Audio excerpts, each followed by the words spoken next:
Hi everyone, this is Chandan and welcome to Chandan logics. మన తెలుగు రాష్ట్రాల్లో government జాబ్స్కి ప్రిపేర్ అయ్యే ఆస్పిరెంట్స్ అందరికీ ఒక గుడ్ న్యూస్ అనమాట. అదేమిటంటే మన చందన్ లాజిక్స్ యాప్లో అన్ని కాంపిటేటివ్ ఎగ్జామినేషన్స్ దృష్టిలో పెట్టుకుని ఆన్లైన్ క్లాసెస్ స్టార్ట్ చేయడం జరిగింది. దీంట్లో మనం బ్యాంక్ ఎగ్జామ్కి సంబంధించి, ఎస్ఎస్సి ఎగ్జామ్ సంబంధించి, పోలీస్ మరియు కానిస్టేబుల్ జాబ్స్ సంబంధించి, రైల్వే ఎగ్జామినేషన్ సంబంధించి ఇలా అన్ని కాంపిటేటివ్ ఎగ్జామినేషన్ దృష్టిలో పెట్టుకుని ఆన్లైన్ క్లాస్ చెప్పడం జరుగుతుంది అనమాట. దీంట్లో మనం ప్రతి సబ్జెక్ట్ని చాలా క్లియర్గా డీటెయిల్గా డిస్కస్ చేయడం జరిగింది. అంటే సింపుల్గా మాట్లాడంటే రీసెంట్ ట్రెండ్కి తగ్గట్టు ఎలాంటి ప్యాటర్న్ ఆఫ్ క్వశ్చన్స్ వస్తున్నాయి, వాటిని మనం పక్కన వాళ్ళకన్నా యూనిక్గా స్మార్ట్గా ఎలా సాల్వ్ చేయాలి అనే దాన్ని ఫోకస్ చేస్తూ ప్రతి సబ్జెక్ట్ని చాలా క్లియర్గా డీటెయిల్గా డిస్కస్ చేయడం జరిగిందనమాట. సో మీలో ఎవరైనా ఇంట్రెస్టెడ్ క్యాండిడేట్స్ ఉంటే కనుక గూగుల్ ప్లే స్టోర్లోకి వెళ్ళి చందన్ లాజిక్స్ అని మన యాప్ ఉంటుంది, మన యాప్ని డౌన్లోడ్ చేసి మీరు కావాలనుకుంటే డెమో వీడియోస్ చూడొచ్చు. లేదు మీకు ఇంకేమైనా డౌట్స్ ఉన్నట్లయితే కనుక ఈ నెంబర్కి కాల్ చేస్తే వాళ్ళు మీకు కంప్లీట్ డీటెయిల్స్ చెప్తారు. Thank you, all the best. Hi everyone, welcome back to Chandan logics. ఈరోజు మనం 6th and 7th March current affairs discuss చేయబోతున్నాము. అండ్ ఈ సెషన్లో మనం కవర్ చేయబోయే descriptive concepts and at the end of సెషన్లో మీకు ఈవెన్ ఏవైతే డిస్క్రిప్టివ్ కాన్సెప్ట్స్ ఉన్నాయో వాటి బేసిస్ పైన మీకు ఈవెన్ ప్రాక్టీస్ క్వశ్చన్స్ కూడా ఇవ్వడం జరుగుతుంది. సో మీరు ప్రతి ఒక్క క్వశ్చన్కి ఆన్సర్ చేయాలి అని అనుకుంటే ఫస్ట్ యాక్చువల్గా మీరు కాన్సన్ట్రేట్ చేయాల్సింది డిస్క్రిప్టివ్ కాన్సెప్ట్స్ పైన. బికాస్ మీకు ఈ కాన్సెప్ట్ని బేస్ చేసుకొని ప్రీవియస్ ఇయర్ క్వశ్చన్ పేపర్స్లో లైక్ ఎలాంటి concept like each and every concept నుండి మిమ్మల్ని ఏ విధంగా క్వశ్చన్స్ అడుగుతున్నారు, సో వాటి బేసిస్ చేసుకొని ఇక్కడ మీకు ప్రాక్టీస్ సెషన్ డిజైన్ చేయడం జరిగింది. సో కాన్సన్ట్రేట్ చేయడం డిస్క్రిప్టివ్ డిస్కస్ చేస్తున్నప్పుడు. అండ్ నా ఈవెన్ మీకు కరెంట్ అఫైర్స్ యొక్క పీడిఎఫ్స్ కావాలి అనుకున్నా కూడా ఫ్రీ పీడిఎఫ్స్ మీరు డౌన్లోడ్ చేసుకోవచ్చు. జస్ట్ మీరు చేయాల్సిందల్లా ఒకటే ఏంటంటే మీకు లింక్ అనేది డిస్క్రిప్షన్లో ప్రొవైడ్ చేస్తున్నాము. జస్ట్ ఆ లింక్ పైన క్లిక్ చేసి మీ టెలిగ్రామ్ ఛానల్లో జాయిన్ అవ్వచ్చు. సో దాట్ మీకు ఏంటంటే డైలీ కరెంట్ అఫైర్స్ యొక్క పీడిఎఫ్స్ అనేవి డౌన్లోడ్ చేసుకునే అవైలబిలిటీ అనేది ఉంటుంది. Is it clear? సో మరి ఇప్పుడు మనం యాక్చువల్ కరెంట్ అఫైర్స్ స్టార్ట్ చేసినట్లయితే డిస్క్రిప్టివ్ సెషన్స్తో స్టార్ట్ చేస్తున్నాము. సో ఇందులో ఏంటంటే ఫస్ట్ మనం నేషనల్ న్యూస్లో ఉన్న కాన్సెప్ట్స్ని కవర్ చేయబోతున్నాం. And then first national news ఏంటంటే రీసెంట్గా మనకి కరెంట్ అఫైర్లో ఉంది ministry of women and child development అనమాట. ఎందుకోసం ఈ మినిస్ట్రీ ఉంది? ఏదైనా ప్రాజెక్ట్ లేదా స్కీమ్ని లాంచ్ చేసిందా? ఓన్లీ మినిస్ట్రీ ఆఫ్ ఈ ఉమెన్ అండ్ చైల్డ్ డెవలప్మెంట్ ఒకటి మాత్రమేనా, లేదా ఏదైనా అదర్ ఆర్గనైజేషన్తో కొలాబరేట్ అయ్యాయా? అండ్ ఒకవేళ ఏదైనా స్కీమ్ లేదా ప్రాజెక్ట్ లాంచ్ చేసింది అని అనుకున్నప్పుడు ఆ ప్రాజెక్ట్ ఏ విధంగా హెల్ప్ చేయబోతుంది, ఎవరికి హెల్ప్ చేయబోతుంది, ఏవైనా మళ్ళీ లైక్ సర్టెన్ మధ్యలో ఏమైనా అండర్టేకింగ్స్ ఉన్నాయా? Let us discuss in detail. యాక్చువల్గా ministry of child and women development అనేది రీసెంట్గా స్త్రీ మనోశక్తి అనే ఒక ప్రాజెక్ట్తో ముందుకు రావడం జరిగింది. ఆ ఇనిషియేటివ్లో భాగంగా అంటే ఇక్కడ ministry of women and child development యాక్చువల్గా కొలాబరేట్ అయిన ఆర్గనైజేషన్ బెంగళూరుకి సంబంధించిన నిమ్హాన్స్ యొక్క ఆర్గనైజేషన్తో కొలాబరేట్ అయ్యి ఈ యొక్క స్త్రీ మనోశక్తి అనే ప్రాజెక్ట్ని తీసుకురావడం జరిగింది. టైటిల్లోనే అర్థమవుతుంది, స్త్రీ అంటే ఉమెన్ రైట్. సో మీరు గుర్తుపెట్టుకోండి, ఈ స్త్రీ మనోశక్తి అనేది ఆబ్జెక్టివ్ ఏంటంటే ఉమెన్ మెంటల్ హెల్త్ గురించి ఎక్కువగా ఫోకస్ చేస్తూ the goal at improving women mental health, పర్టికులర్గా ఇండియాలో ఉన్న ఉమెన్ ఎవరైతే ఉన్నారో ఉమెన్ యొక్క మెంటల్ హెల్త్ని ఇంకా ఇంప్రూవ్ చేసుకోవడం ఒక ఆబ్జెక్టివ్గా కన్సిడర్ చేసి ఈ యొక్క స్త్రీ మనోశక్తి అనే ప్రాజెక్ట్ని తీసుకురావడం జరిగింది. మరి ఎలా హెల్ప్ చేయబోతున్నారు ఈ ఉమెన్ మెంటల్ హెల్త్ని ఇంప్రూవ్ చేయడానికి ఇండియాలో అంటే వన్ స్టాప్ సెంటర్స్ ఉంటాయి కదా. ఆల్రెడీ ప్రీవియస్గా కూడా ఇండియాలో 700 అక్రాస్ ఇండియా మొత్తంగా చూసుకున్నా కూడా 700 వన్ స్టాప్ సెంటర్స్ ఆల్రెడీ ఉన్నాయి. సో దీంట్లో భాగంగా ఏంటంటే ఉమెన్ ఎవరైతే అప్రోచ్ అవుతారో అంటే ఏ విధమైన ఉమెన్ అంటే ఎక్కువగా ఎవరైతే డిస్ట్రెస్కి పాల్పడి ఉంటారో లేదంటే వైలెన్స్ ఇవన్నీ ఫేస్ చేసిన ఉమెన్ ఎవరైతే ఉంటారో వాళ్ళకు ఒక స్పెషల్ కేర్ అండ్ ఒక అకంపెనీ ఇవ్వడం కోసము ఇక్కడ మేజర్గా ఈ వన్ స్టాప్ సెంటర్స్ ఉంటాయి కదా, ఈ వన్ స్టాప్ షాప్స్లో ఎవరైతే వర్క్ చేస్తున్నారో పర్సన్స్ వాళ్ళకి ఒక good and particular professional training అనేది ఇవ్వబోతుంది. అంటే ఏ విధంగా వీళ్ళని ట్రీట్ చేయాలి అనేది. Is it clear? అదే ఇక్కడ మనకి స్త్రీ మనోశక్తి ప్రాజెక్ట్ అనమాట. అండ్ ఓవరాల్గా మీకు అర్థమవ్వాల్సిన ఆబ్జెక్టివ్ ఏంటి ఇక్కడ? సో ఈ స్త్రీ మనోశక్తి అనే ఒక ప్రాజెక్ట్ మేజర్గా లైక్ ఇండియాలో ఉన్న ఉమెన్ మెంటల్ హెల్త్ని ఇంప్రూవ్ చేయడం కోసమే ఈ ప్రాజెక్ట్ని తీసుకురావడం జరిగింది. Ministry of women and child development. Is it clear? Ministries పైన కూడా క్వశ్చన్స్ రైజ్ అవుతాయి. ఏ విధంగా అంటే స్త్రీ మనోశక్తి ప్రాజెక్ట్ ఏ యొక్క మినిస్ట్రీ లాంచ్ చేసింది, కరెక్ట్ ఆప్షన్ని మెన్షన్ చేయండి అంటారు. అప్పుడు మీ ఆన్సర్ ఏమవ్వాలి? Ministry of child development and women. Is it clear? Then next కాన్సెప్ట్కి వెళ్ళినట్లయితే హెరత్ ఫెస్టివల్ అనమాట. రీసెంట్గా హెరత్ ఫెస్టివల్ యాక్చువల్గా జమ్మూ అండ్ కాశ్మీర్లో సెలబ్రేట్ చేయడం జరిగింది. ఈ హెరత్ ఫెస్టివల్ అంటున్నాం కానీ అదర్ నేమ్ ఏంటంటే the night of lord Shiva or Hara అని కూడా పిలుస్తుంటారు.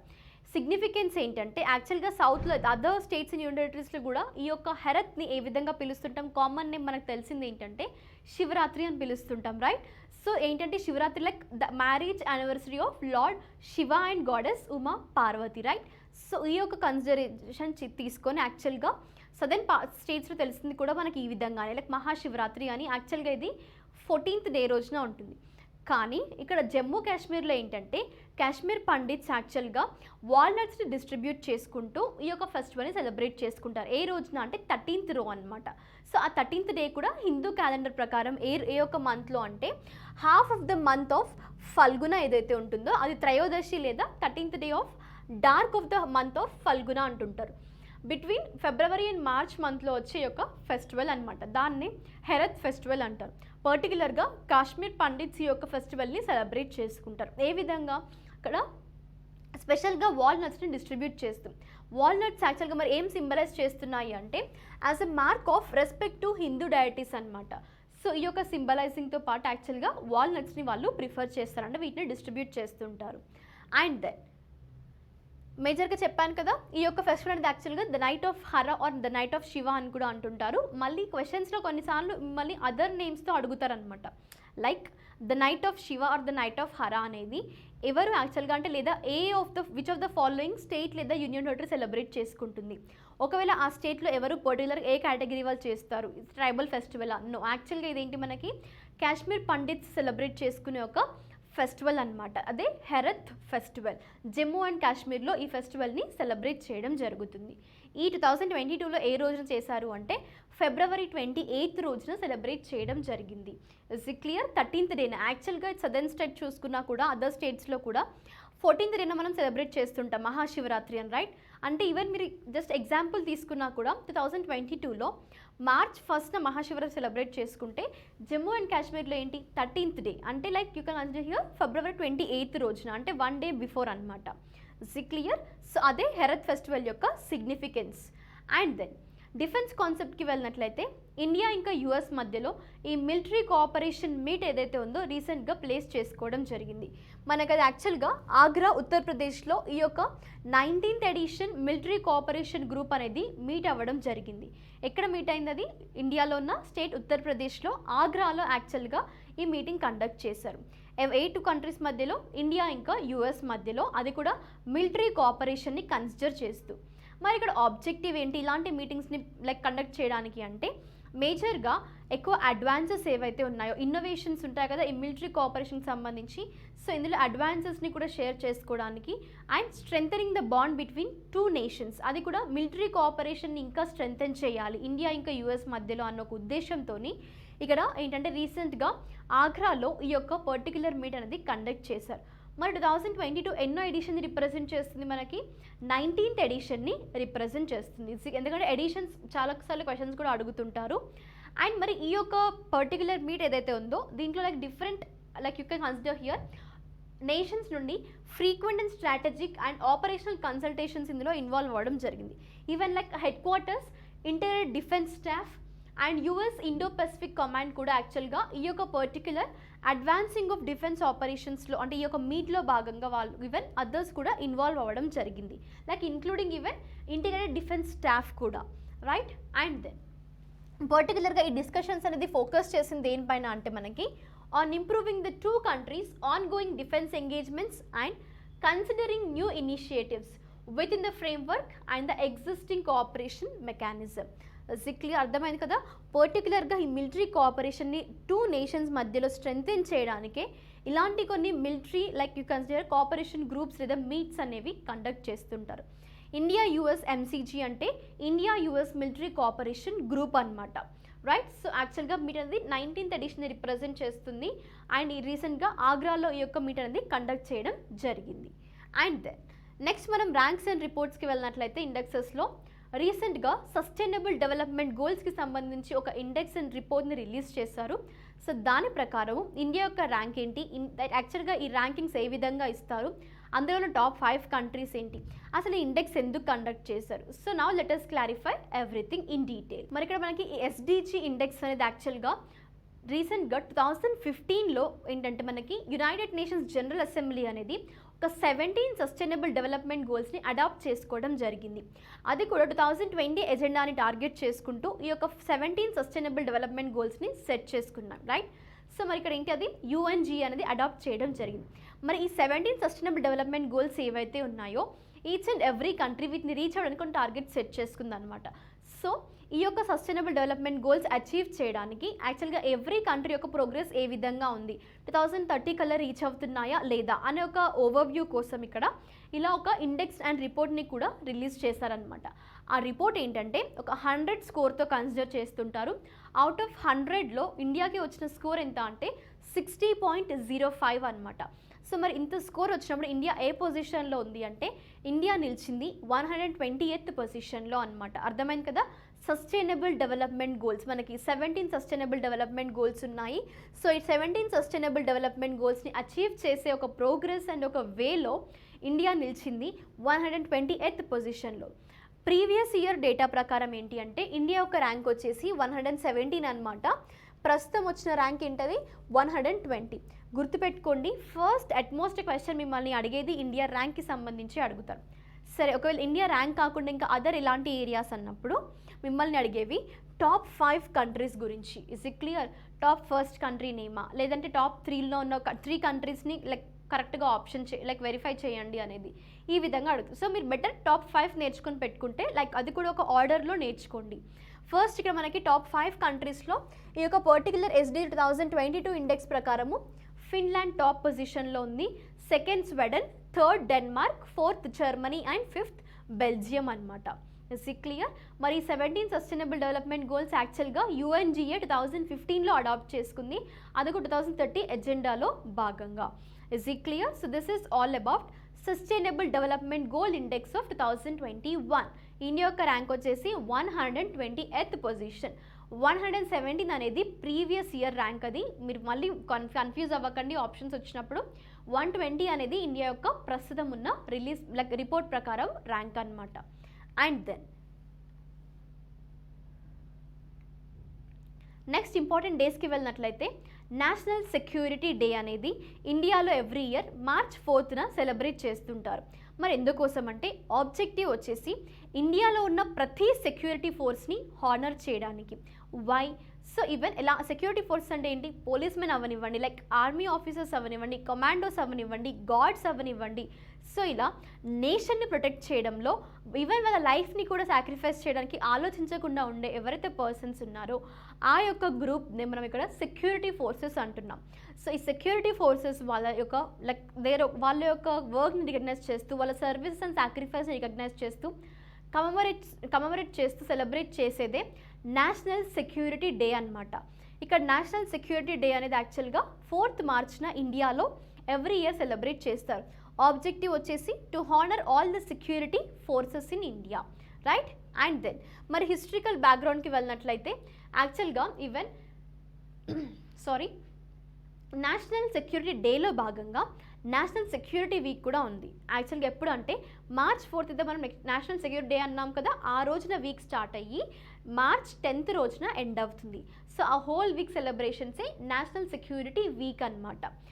క్లియర్? అర్థమైంది కదా. దెన్ March 4th రోజున అసలు ఎందుకు కన్సిడర్ చేసే సెక్యూరిటీ ఫోర్స్ డేని అంటే యాక్చువల్గా నేషనల్ సెక్యూరిటీ కౌన్సిల్ అనేది March 4th రోజున ఎస్టాబ్లిష్ అవ్వడం జరిగింది. అందుకోసమే March 4th కన్సిడర్ చేస్తుంటారు. ఈ national security council of India అనేది ఎస్టాబ్లిష్ అయింది 1998లో అనమాట. And which is by the ministry of labour under the government of India. And then first national security day అనేది ఏ రోజు ఏ ఇయర్లో సెలబ్రేట్ చేశారు అంటే 1972లో ఫస్ట్ నేషనల్ సెక్యూరిటీ డే అనేది సెలబ్రేట్ చేయడం జరిగింది. Is it clear? So this is all about national security day అనమాట. అండ్ దెన్ నెక్స్ట్ కాన్సెప్ట్కి వెళ్ళినట్లయితే వరల్డ్ ఒబేసిటీ డే అనేది 4th March రోజు సెలబ్రేట్ చేస్తారు. ఈ ఒబేసిటీ ఏంటి అంటే హ్యూమన్ బాడీలో ఫ్యాట్ అనేది లైక్ హెవీగా ఉన్నప్పుడు ఈ ఒబేసిటీ అండ్ డిసీజ్ అక్కర్ అవుతుంది. ఒబేసిటీ అక్కర్ అయింది, ఒక పర్సన్కి లైక్ అటాక్ అయింది అనుకున్నప్పుడు అదర్ డిసీజెస్కి కూడా ఇది దారి తీస్తుంది. Like other diseases even example తీసుకున్నా కూడా ఒబేసిటీ ఉండడం వల్ల హార్ట్ అటాక్స్ అయినా రావచ్చు, లైక్ బ్లడ్ ప్రెషర్ ఇంక్రీజ్ అవ్వచ్చు, or else you can consider even diabetes కూడా అటాక్ అయ్యే ఛాన్సెస్ ఉన్నాయి. సో ఈ విధంగా ఒబేసిటీ చాలా అదర్ డిసీజెస్ కూడా దారితీస్తుంది. కాబట్టి ఫస్ట్ ఈ ఒబేసిటీ అనే కాన్సెప్ట్ లైక్ ఈ డిసీజ్ని ప్రివెంట్ చేయాలి, ఎలిమినేట్ చేయాలి కంప్లీట్గా అన్న ఉద్దేశంతోనే అంటే ఒక అవేర్నెస్ స్ప్రెడ్ చేయడానికి వరల్డ్ వైడ్గా ఈ ఒబేసిటీ డేని March 4th సెలబ్రేట్ చేస్తుంటారు. ఇదే ఆబ్జెక్టివ్ అనమాట. అండ్ దెన్ 2022 థీమ్ ఏంటి అంటే ఎవ్రీబడి నీడ్స్ టు యాక్ట్ అనేది వరల్డ్ ఒబేసిటీ డే యొక్క థీమ్ అనమాట. ఏంటది? Everybody needs to act. ఈ ఒబేసిటీ యొక్క ఇంపార్టెంట్ లైక్ ఈ యొక్క డే యొక్క థీమ్ అనమాట. అండ్ ఈవెన్ ఎందుకోసం అంటే the campaign aims to improve world's understanding, prevention and treatment of the disease called obesity. Is it clear? And then international current అఫైర్కి వెళ్ళినట్లయితే రీసెంట్గా ఒక 75 years ఆఫ్ ఫ్రెండ్షిప్లో భాగంగా 2 countries మధ్యలో ఉంది కాబట్టి లోగోని లాంచ్ చేశారు. అదే మనకి కరెంట్ అఫైర్లో ప్రీవియస్గా మనం డిస్కస్ చేసాము. ఇండియా ఇంకా ఇజ్రాయెల్ మధ్యలో 30 years సెలబ్రేషన్స్ అనేవి జరిగాయి, ఒక లోగో లాంచ్ చేశారు. సో సేమ్ వేలో ఇక్కడ ఏంటంటే ఇండియా ఇంకా డచ్ మధ్యలో 75 years ఆఫ్ ఫ్రెండ్షిప్ అనేది కంప్లీట్ అయింది 2022లో. అందుకోసమే ఇక్కడ ఏంటంటే ఒక లోగోని లాంచ్ చేశారు.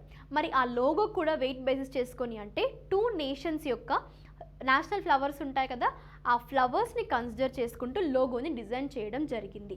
ఇండియా ఇంకా నెదర్లాండ్స్ లేదా డచ్. Is it clear? ఇప్పుడు ఇక్కడ మీరు గుర్తుపెట్టుకోవాల్సింది 75 years of independence of India అంటున్నాం కదా ఇయర్ మార్క్ చేసేది. సో సేమ్ వేలో యాక్చువల్గా ఇండియా ఇంకా నెదర్లాండ్స్ మధ్యలో కూడా బాండ్ స్టార్ట్ అయింది 1947లో. మన ఇండియాకి ఇండిపెండెన్స్ వచ్చినప్పుడే ఇండియా నెదర్లాండ్స్తో ఫ్రెండ్షిప్ స్టార్ట్ చేసింది. సో ఇప్పుడు 2022 రిప్రజెంట్ చేసేది 75 years ఆఫ్ ఫ్రెండ్షిప్ కాబట్టి యాక్చువల్గా అందులో భాగంగానే ప్రస్తుతం ఒక లోగోని లాంచ్ చేశారు. మరి ఆ లోగో ఏమన్నాము? 2 నేషనల్ ఫ్లవర్స్ అన్నాం. ఇండియా యొక్క national flower lotus and Netherlands యొక్క నేషనల్ ఫ్లవర్ తులిప్. ఈ 2 ఫ్లవర్స్ని కన్సిడర్ చేసుకుంటూ ఈవెన్ మీరు ఇక్కడ ఇమేజ్లో కూడా చూడొచ్చు. యాక్చువల్గా ఇది ఒక లోగో అనమాట. ఇండియా ఇంకా డచ్ 75 years ఆఫ్ ఫ్రెండ్షిప్ని రికగ్నైజ్ చేసేది. మరి ఇక్కడ ఉన్న చక్ర కూడా ఉంది కదా, సో ఈ చక్ర కూడా సింబలైజ్ చేసేది ఇండియా ఇంకా నెదర్లాండ్స్ మధ్యలో ఉన్న ఫ్రెండ్షిప్ అనమాట. Is it clear? అండ్ రీసెంట్గా ఇది మనకి Sanjay Verma secretary west in ministry of external affairs and also Martin Van Denburg ambassador of kingdom of Netherlands to India March 2nd రోజున వీళ్ళు యాక్చువల్గా జాయింట్ లోగోని లాంచ్ చేయడం జరిగింది. Is it clear? And then even ఈ యొక్క పర్టికులర్ 75 yearsని మెన్షన్ చేస్తుంది కాబట్టి through out the year కొన్ని ఈవెంట్స్ని లైక్ కల్చరల్ ఈవెంట్స్ అవనివ్వండి, like even regarding environment, climate, ఇలా కొన్ని వేరియస్ ఈవెంట్స్ని throughout the year conduct చేయబోతున్నాయి 2 countries. రైట్? అండ్ ఎప్పుడు యాక్చువల్గా స్టార్ట్ అయింది ఫ్రెండ్షిప్ అనేది ఇండియా ఇంకా నెదర్లాండ్స్ మధ్యలో 1947లో స్టార్ట్ అవ్వడం జరిగింది. సో ప్రస్తుతం ఏంటంటే 75 years సెలబ్రేట్ చేస్తుంది కాబట్టి అందులో భాగంగానే ప్లస్ అదర్ అడిషనల్ పాయింట్ ఏంటి, ఇండియా ఇంకా నెదర్లాండ్స్ మధ్యలో కూడా 75 years ఆఫ్ ఫ్రెండ్షిప్ అనేది ఉంది. సో దాంట్లో భాగంగా ఈ యొక్క లోగోని లాంచ్ చేయడం జరిగింది. అండ్ దెన్ అపాయింట్మెంట్స్లోకి వెళ్ళినట్లయితే రీసెంట్గా జెట్ ఎయిర్వేస్ అనేది సంజీవ్ కపూర్ గారిని చీఫ్ ఎగ్జిక్యూటివ్ ఆఫీసర్గా అపాయింట్ చేయడం జరిగింది. మరి సంజీవ్ కపూర్ గారి యొక్క ప్రీవియస్ హిస్టరీకి వెళ్ళినట్లయితే ఈవెన్ తను యాక్చువల్గా ఈ యొక్క స్పైస్ జెట్లో చీఫ్ ఆపరేటింగ్ ఆఫీసర్గా కూడా వర్క్ చేశారు.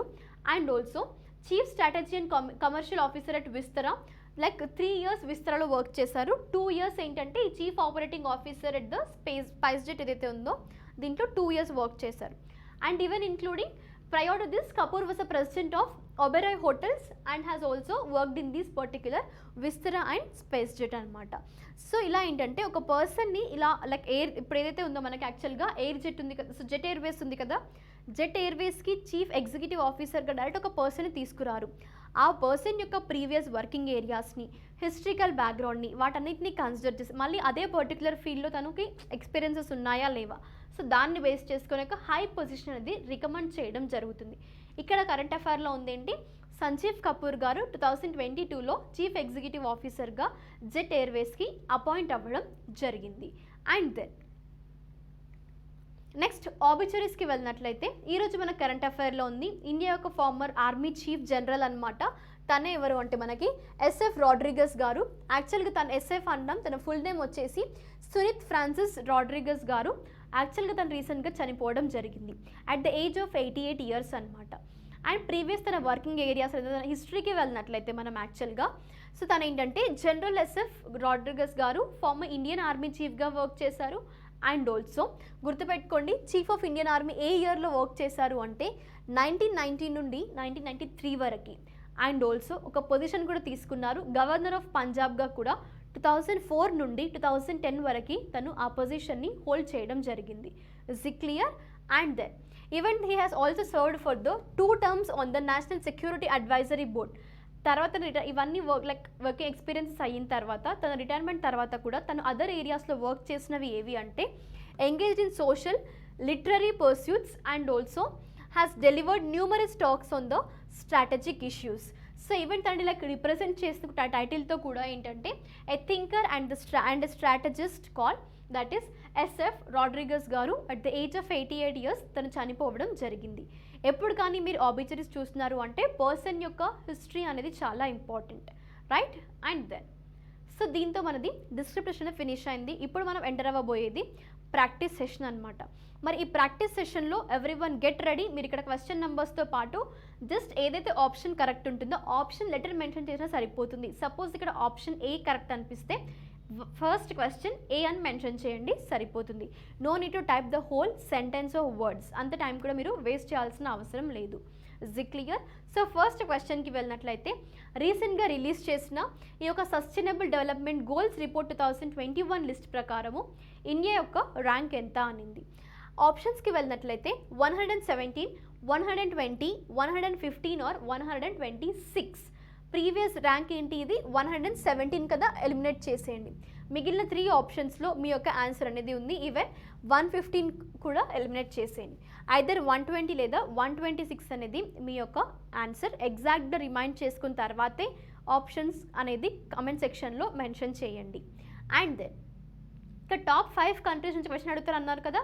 సో ఇక్కడ అడిగిన క్వశ్చన్ ఏంటి అంటే రీసెంట్గా రిలీజ్ చేసిన ఎస్డిజి ఇండెక్స్ 2021 లిస్ట్ ప్రకారము టాప్ ఫస్ట్ కంట్రీ ఏంటి అనింది. ఆప్షన్స్కి వెళ్ళినట్లయితే Norway, Sweden, Finland or Germany. Next national security day అనేది యాక్చువల్గా ఏ డేట్ రోజున అబ్జర్వ్ చేస్తుంటారు. మెయిన్ ఆబ్జెక్టివ్ ఏంటి?